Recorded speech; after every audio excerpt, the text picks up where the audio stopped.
Deleting social media off my phone didn't just turn me into some Zen monk, but it did change my life in ways that I didn't expect. And not all of them were good. 1 month ago, I removed every single social media app off of my phone. Instagram, TikTok, Twitter, and even Facebook, which I haven't really touched in years. And for a while, I thought I was free until I caught myself scrolling on Reddit.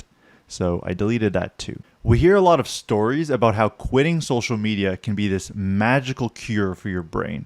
And yes, there is some truth to that. But what nobody tells you is that when you delete social media, you don't just gain things, you lose some too. So this isn't going to be one of those life is perfect now videos. It's actually the real pros and cons after 30 days of having zero social media on my phone, and what I've decided to do with social media on my phone going forward. I've tried doing this before, sometimes for a few days, sometimes for a week, but this time I truly committed. And what I found is that deleting social media isn't just a test of discipline, although it definitely is. It's a mirror. It shows you just how much of your free time you were outsourcing to scrolling. If you've ever closed Instagram to just reopen Instagram, you know exactly what I mean. We've all been there. For me, the reflex was so bad that when I deleted Instagram and TikTok, I ended up looking for Reddit. I was scrolling on Reddit. And when I deleted Reddit, suddenly my phone was just a phone, and that was weird. The first few days felt like moving out of a noisy apartment. At first, you're relieved. There's no more upstairs neighbors stomping around, no more random chaos, and then it's too quiet. I'd pick up my phone out of habit, stare at the screen, and realize there's no reason to be here. There's no text messages. I didn't get a call. That's when I realized how often I was using my phone to fill the silence and not to actually do anything meaningful. About a week in, I almost caved. I was this close to just re-downloading everything. But that same day, I randomly got the urge to listen to Joe Rogan for the first time in almost a year. I used to listen to him quite a bit, but at that point I hadn't in a while. And in that episode, completely out of nowhere, he broke that fourth wall, which is just looking at the camera, talking directly to the audience. And he said, to any person listening who thinks social media isn't good for you, just delete them. You'll feel better. Trust me. And the odds of me picking that exact episode on that exact day, basically zero.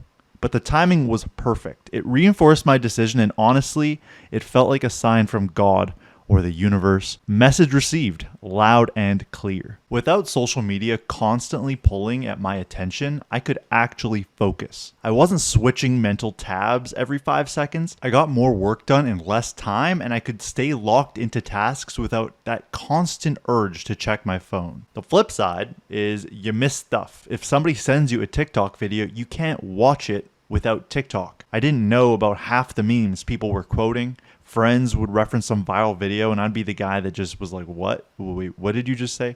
You realize how much of our casual culture happens online. Social media can feel like emotional roulette.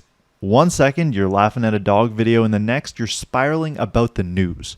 News you don't even know is true, by the way. It's this constant high-low cycle, and whether they mean to or not, platforms are using a hypnotic tactic called fractionation, giving you a hit of something positive, something negative, something extremely stimulating, something not so stimulating, over and over. That emotional contrast keeps you hooked, and without it, my mood felt way more stable. And since then, I haven't been dragged into any outrage, drama, or conspiracy theory rabbit holes. Look, there is obviously some really great content online. There's great ideas, stories, there's people who are making a difference that you'd love to support, there's creators who make you think differently. Without that, you need to be a lot more intentional about finding your inspiration, because it's not just going to show up in your feed. But I also had more time for real life. This was the big one for me. I cooked more, I worked out more, I took longer walks with my dog. I spent more quality time with my fiance. I had more time for hobbies that actually leave me with something at the end, not just a vague memory of what I scrolled past. And here's the thing, I'm not ignoring people.